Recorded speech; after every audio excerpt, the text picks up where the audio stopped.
I began this year by promising myself to start worrying as little as possible. Why? Because at the end of last year, something happened in my life that made me very nervous. I can't forget that moment, the shivers all over my body, the heart palpitations.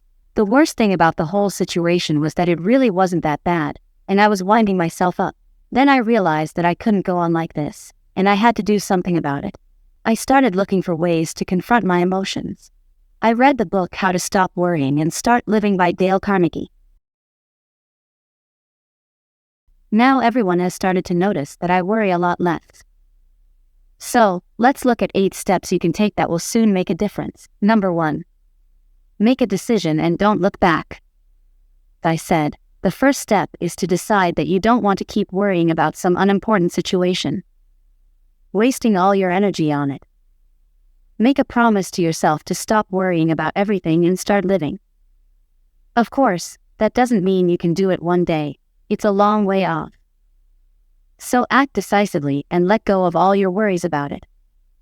Don't stop, don't hesitate, and don't retrace your steps. Once you have chosen a course of action, stick to it and never waver. Number 2. Live for today. We all do it by worrying about the future, by rushing around, fretting and thinking about something that has already happened, or might happen. The rule is simple. Anything that has happened in the past or could happen in the future must not intrude on today.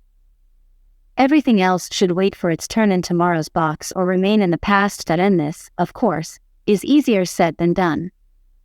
But if you really want to learn how to stop worrying and start living, learning to separate things this way is essential. Just enjoy today. Number 3. Take the worst-case scenario and develop a strategy to compensate for it. If something is bothering you, ask yourself, what is the worst thing that could happen? Whatever that worst might be, it probably won't be that terrible. If you lose your job, for example, you can always find another one. Once you accept the worst-case scenario and start thinking about contingency plans, you'll feel calmer. Start by writing down your biggest fears. Then write down the possible consequences of those events. And then at least 3 ways to overcome or eliminate those consequences. Number 4. Put your anxiety aside. We very often worry about nothing. Sometimes we worry endlessly about negative thoughts and worries, while simply walking away from them will serve our mental health much better. When you start worrying about something, just start focusing on something positive. We can think only about one thing at a time, then why can't it be something positive? Number 5. Smile as often as possible. We can't directly affect how we feel, but we can push ourselves to change through our thoughts and actions. If you are feeling sad or unhappy, put a big smile on your face and whistle a happy tune. You'll find that it's impossible to be gloomy if you're acting cheerful. But you don't have to look cheerful. You can just think of something more cheerful.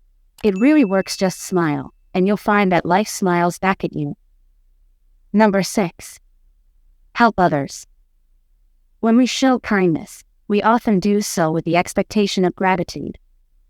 But such expectations are likely to lead to disappointment.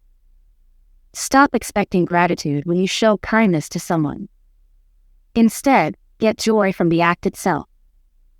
If you feel depressed, try to spend some time reflecting on the world outside yourself. Focus on other people and what drives them. Become interested in their stories. Try to find small ways to help. When you bring joy to another person, you often bring joy to yourself. Number 7. Stop worrying about others. Stop worrying about others. What they say or what they might say. Always remember that your genes are totally unique. You are unique. Many of us dream of being someone else, thinking that the grass is greener on the other side of the fence. But it doesn't make sense to live that way. Accept your uniqueness and accept who you really are. You can't be good for everyone. There will still be people who won't like you. That's okay. Number 8. Learn to rest before you get tired. Scientists agree that fatigue generates more anxiety and negative emotion. So it is important to learn how to prevent both fatigue and anxiety. So when you learn to stop worrying, start living your life. Learn to relax regularly before you feel tired. Otherwise, anxiety and fatigue will build on each other. Find things that help you relax, like I like to take a hot bath after a long day at work. In conclusion, stop thinking about negative things. If you found this video helpful, please like it and don't forget to subscribe. Have a good day.